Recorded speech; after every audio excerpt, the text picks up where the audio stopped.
Hello, everyone, and welcome back to yet another political episode. So, Donald Trump is surging in the state of Michigan. Finally, after a majority of last year, the state being dominated by Joe Biden and the Democrats calling this the anti-Florida. Trump is finally performing his best in the state. He has won a new poll, two new polls, showing him in a January poll of 2024, his first victory from him beating Joe Biden by around 3%. A new poll was dropped showing Donald Trump defeating Joe Biden by literally 8-9 points. So today we'll be doing kind of a follow-up on the situation in Michigan. I know that there's a lot of stuff going on today. You would expect, there's the Ron DeSantis, Nikki Haley debate. To be honest, it's just a debate, honestly. I mean, it's nowhere near different than the Gavin Newsom. I guess it'd be kind of funny to watch, but yeah, I would kind of root for Ron DeSantis. Just answering some questions. Who would you root for? I would say Ron DeSantis, because who would root for Nikki Haley? I'm sorry. She's getting the endorsement of Chris Christie.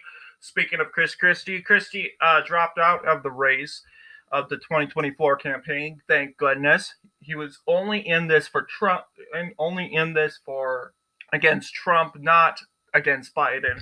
We don't need rhino and neocons that really don't care about the country and just care about their own ego. So let's now, having addressed the current situations, let's go back to on track with the in Michigan State.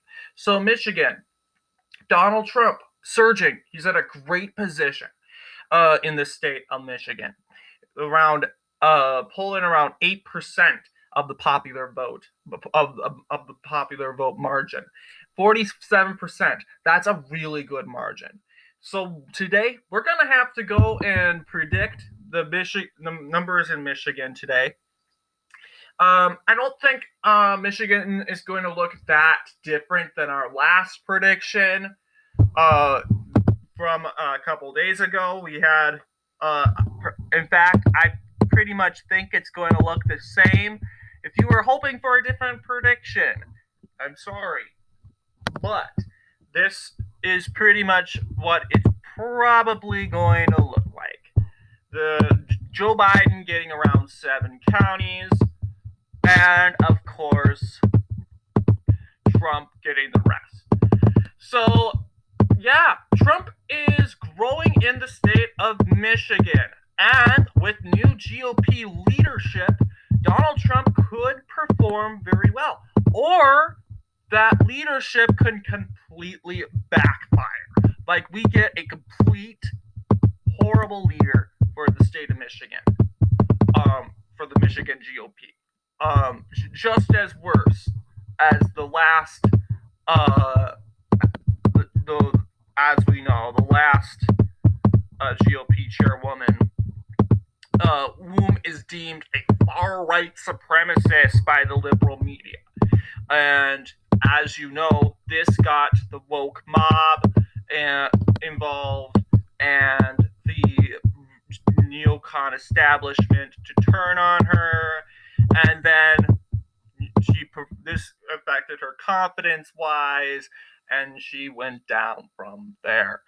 So yeah, it's an unfortunate situation that ended up happening. But I'm glad she's gone. Well, personally, we need new leaders. Leaders that have been criticized need to go. Honestly, they need to go, and seeing that 90% of the popular vote of them are denouncing these leaders, that shows that they are really weak, and that they're and I'm glad that they're gone personally. So this is the current situation of what it's probably, if Michigan was going to go to the polls today, this is what it would probably look like. No, I'm not predicting that Donald Trump will win by 7 in Michigan. No way. This is just a poll which was released by Glenn Gareth, which was separate from the John Zogby Strategies poll released 2 days ago.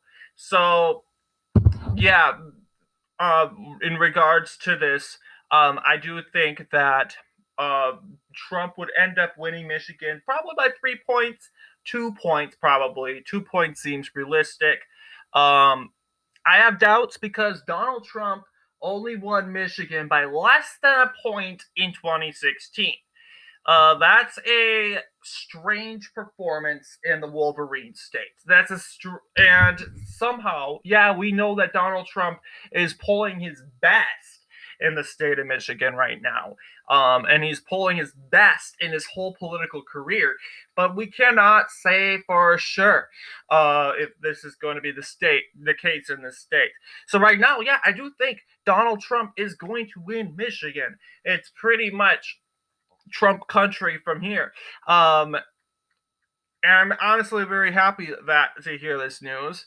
Um, just 5 days until the Iowa caucuses, which actually kind of signals the beginning of the 2024 election, if you come to think about it.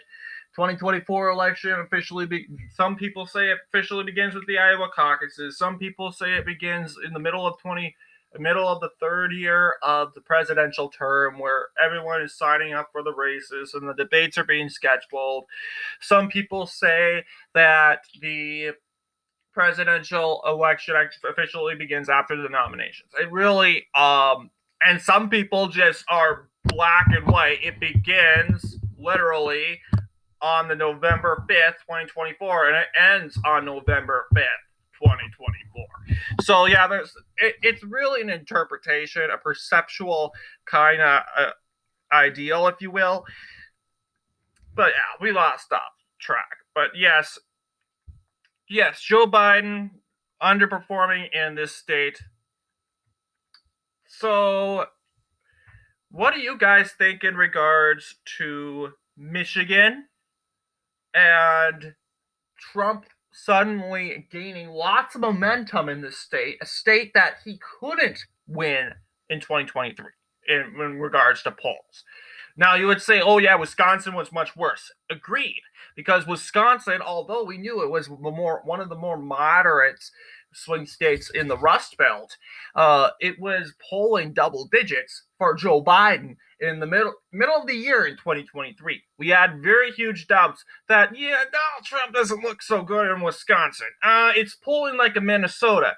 So and here, Donald, same deal with Michigan, but Michigan's a little better for Trump. We usually expect Michigan to be more liberal, and it's true because Michigan has Detroit, Michigan has Grand Rapids, and although it says this county here, Grand Rapids, has been a historical conservative voting city for years, and it's still a conservative city.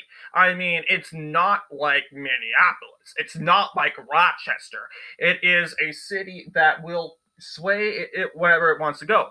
Take Green Bay, for example. It's like Green Bay, Wisconsin. Green Bay, Wisconsin, which is in Brown County, Wisconsin, votes Republican. But I would say the city itself votes Democrat. Same deal with Grand Rapids. In the county, Grand Rapids in the county of Kent County. Kent County historically has been going Republican, voted for Biden once in 2020.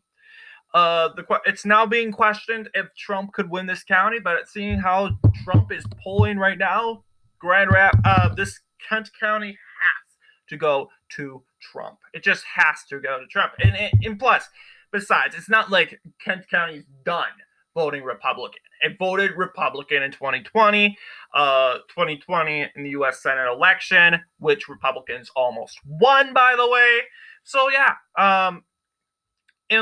which comes to prove that Michigan, it was 2022 was just a horrible year for Republicans in the state of Michigan. It was a horrible year, and part of the reason we could blame is Caramel, just horrible leader altogether. Although I wonder if we had a different leader during 2020, but I shouldn't say we because I'm not from Michigan. But for you Michiganders, did you have a different leader, and why was 2020 so close? Anyway, I'm running out of time. I gotta check in on that debate. Thank you all for watching, and I will see you guys in the next political episode.